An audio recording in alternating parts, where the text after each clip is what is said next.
Se contenter de la petite finale prévue le 17 janvier. Messieurs, au finish, désolé pour l'Égypte. Qu'est-ce qu'il y a? Le football a gagné. Le football a gagné. Écoutez, une victoire sénégalaise qui consacre le jeu, les risques, face à une équipe égyptienne qui n'a fait tout au long du match que attendre la faute ou les fautes sénégalaises, prenant très peu l'initiative, sinon dans les 5-10 dernières minutes, là où on a vu qu'elle était capable de produire du jeu, qu'elle était capable d'aller vers l'avant, mais face à une équipe sénégalaise également très très bien organisée et surtout motivée après ce but de Sadio Mané qui, de mon point de vue, est accrédité d'un très bon match. Côté sénégalais, c'est lui qui a chaque fois donné l'impulsion offensivement et même qui a but. Donc, comme je le disais, c'est une victoire logique du Sénégal. Georges? Victoire logique du Sénégal parce que le Sénégal a produit du jeu, le Sénégal a pris des risques. Le Sénégal a pu mettre le but quand il le fallait, mais j'ai été particulièrement bluffé par le médian Idrissa Gana Gueye, 36 ans déjà, qui évolue encore à Everton, qui a su être maître du jeu dans l'entrejeu, dans la maîtrise, la récupération, la relance et la redynamisation des troupes. Il a été d'un apport inestimable. J'apprécie également Sadio Mané qui, par sa technicité, son leadership au front de l'attaque, a pu mettre le but qu'il fallait. Mieux encore, il y a le jeune Krépin Diatta qui est resté sobre, concentré jusqu'à la fin de cette rencontre. Et donc, ce sont ce que nous appelons souvent invisibles, indispensables, qui ont su mettre la main à la pâte pour que cette victoire soit du côté du Sénégal et vive le Tchèque. Parmi les indispensables et invisibles, il y a vous, qui étiez second coach à la Vous trahissez un secret. J'ai senti son souffle. Chaque fois, je me disais, il va bientôt rentrer dans la télé pour aller aider le coach sénégalais. Bon. Messieurs, on est en train de finir. Alors, finalement, c'est le Sénégal qui donc se qualifie pour la finale. L'Égypte devra se contenter de la petite finale. Définitivement, pour Salah, ça ne passe pas. Oui, ça ne passe pas, mais pas que Salah. Je pense que le but de Sadio Mané vaut une place en finale, mais face à une équipe égyptienne peu ambitieuse, il faut le dire. C'est une équipe qui n'a commencé à jouer qu'après avoir pris ce but à la 78e minute. C'est quand même désolant de voir une équipe qui a autant de talent, autant de qualité, de se contenter d'avoir des plans de jeu, j'ai envie de dire, réducteurs, parce qu'ils auraient pu, d'elle, en termes de jeu, essayer de rivaliser face à cette équipe, même si on sait que la jeunesse du Sénégal peut causer beaucoup plus de dégâts. Mais en face, l'Égypte avait quand même des arguments pour faire douter cette équipe sénégalaise. Sur 90 minutes, c'est un seul tir cadré.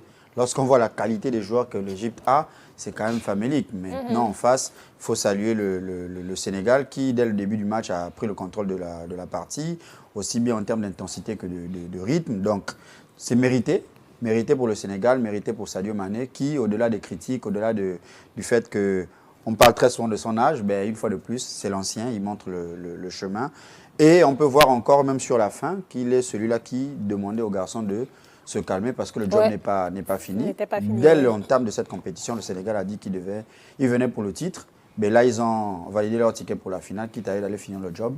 Félicitations au Sénégal, qui, depuis un certain nombre d'années, démontre quand même beaucoup de belles choses. Ouais. Et vive le Tchèque. On finira par m'expliquer l'anecdote. Je ne l'ai pas encore. Je vous l'aurais partagé. Je dirais que c'est le football qui a gagné. Vraiment, j'avais envie de dire ce soir, il y a encore un autre match. C'est le football qui a gagné. Trop de calcul, tu les calculs. Il faut jusqu'à, comme il l'a dit, à la 78e minute, l'Égypte, j'avais envie de dire, n'avait pas envie de jouer. C'est comme si c'était, OK, on va aller jusqu'aux prolongations. Je ne sais pas ce qui s'est dit dans les vestiaires, mais ce qu'ils nous ont laissé comme impression. Et là, dès qu'ils prennent le but, on a commencé à voir l'Égypte sortir. C'était le bus derrière pendant 78e minute. Mais bref, ce genre de match fermé, OK, il y a une équipe qui attaque, l'autre qui défend. ce sont toujours les étoiles qui finissent toujours par décanter la situation. C'est ce qui s'est passé, effectivement, et c'est Sadio Mané qui a pu décanter la situation de ce match. Félicitations au Sénégal. L'Égypte, j'ai envie de dire, ne peut que s'en prendre à eux-mêmes. Et je suis sûr que vous vouliez également parler de la fin pour Acho, là. Ouais. Effectivement, je ne peux pas. Et pour qu'il y ait un beau match, il faut aussi qu'il y ait un bon arbitrage. Et je pense que... il a été très invisible. Il a été très, très, très, très strict quand il fallait. Discuter avec les joueurs, leur expliquer les choses quand il fallait aussi. Je crois que nous autres, il est vraiment accrédité. J'ai lu un internaute. Félicitations à lui aussi, parce que finalement, ce sont les meilleurs panthères qu'on a envoyés là-bas, les arbitres. Ah. Oui, mais il faut le dire. Oui, ouais, demi-finalistes. On peut s'en féliciter. S'ils sont arrivés en demi-finale, c'est que le Gabon est présent au dernier carré grâce aux hommes noirs. J'ai lu femme de sport sur le net, Fedren, je vais retrouver clairement son prénom. Mais bon, ces femmes de sport identifiées sur Internet, elle disait Acho est en mode « moi, on ne me gronde pas ». Oui, mais ça démontre la fermeté qu'il a eue. Il a maîtrisé la verve de l'équipe égyptienne qui, sur la moindre erreur, moindre faute, ils s'en prennent. Il a su gérer cette pression et discipliner le groupe. Et je confirme bien que pour arbitrer les équipes d'Afrique du Nord, ce n'est jamais facile. Bien et là, le banc seulement a failli nous mettre le feu dans le match. Oui. Ils ont très bien calmé cela. Dès que ça s'est éteint là, les choses sont allées jusqu'au bout.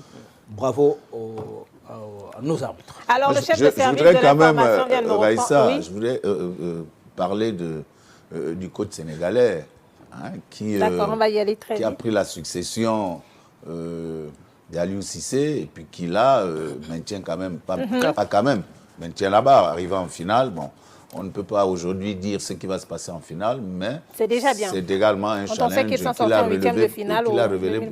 relevé positivement. Très bien, c'est déjà bien parce que le Sénégal, Égypte, on se retrouve pour la petite finale. Le Sénégal, pour la dernière CAN, était sorti en 8e. Ouais. Donc oui, c'est une très bonne chose à féliciter. Messieurs, on va se dire au revoir. La direction de l'information va récupérer l'antenne dans quelques petites minutes et vous retrouverez le nouveau marié Sage Claude pour la présentation de la principale édition d'information. Entre-temps, on a une pensée pour Mohamed Soumaré, journaliste sportif malien, officier média du stade malien, qui est décédé ce matin du côté de Rabat. On a également une pensée, messieurs, pour Hassan Chetata. Voilà, l'entraîneur égyptien avec trois CAN successives, 2006, 2008, 2010, qui est également décédé ce matin à l'âge de 76 ans. Une pensée pour ces décédés et on se dit... à la finale. Non, on prend la petite finale.